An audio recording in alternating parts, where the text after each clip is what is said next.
عاوز احكي لك موقفين بيبينوا لك مدى تأثير سمير ولي الدين ابو علاء ولي الدين في علاء ولي الدين. اول موقف لما في مره من المرات كان علاء ولي الدين بيعمل دور من ضمن الادوار الصغيره اللي بيعملها، وكانت النقابه في الوقت ده محدده شروط معينه علشان الممثلين ياخدوا تصريح يشتغلوا بيه، وكان علاء ولي الدين بيعمل دور صغير، فبيتكتب في الجواب اللي بيتقدم للنقابه ان الدور ده دور نمطي. دور نمطي ده يعني من الاخر كده دور مهم في الحدوته ولكنه مش رئيسي، فلازم الممثل ده يطلع له التصريح. فلما علاء ولي الدين بيروح علشان يقابل وكيل النقابه اللي كان في الوقت ده صلاح ذو الفقار، بيروح يعرفه بنفسه ويقول له انا علاء ابن سمير ولي الدين.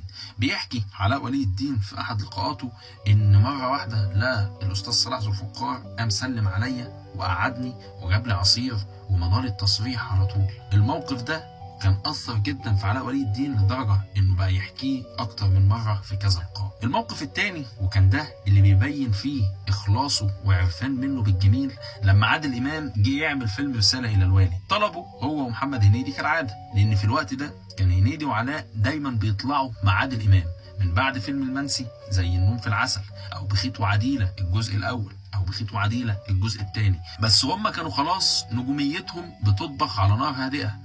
فلما اتعرض على محمد هنيدي دوره في رسالة إلى الوالي رفض، لكن علاء ولي الدين قال أنا هوافق مع إن الدور صغير، بس أنا مش عاوز أزعل مني أستاذ عادل لأنه كان صاحب فضل عليا، ومش عايز أزعل من أبويا وهو في تربته، لأن أبويا لو كان عايش دلوقتي ما كانش هيسيبني غير لما أعمل الدور ده.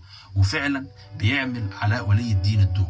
في الفترة دي كنا بنشوف أفلام لعلاء ولي الدين زي حلق حوش ويا مهلبية ياه وسمكة واربع قروش، كانت كلها مع أبناء جيله ومحاولات لنجاح الجيل سوية. لكن على رأي روبن ويليام عرش الكوميديا ما يشيلوش غير واحد بس، اتنين لا. بس علاء ولي الدين برضه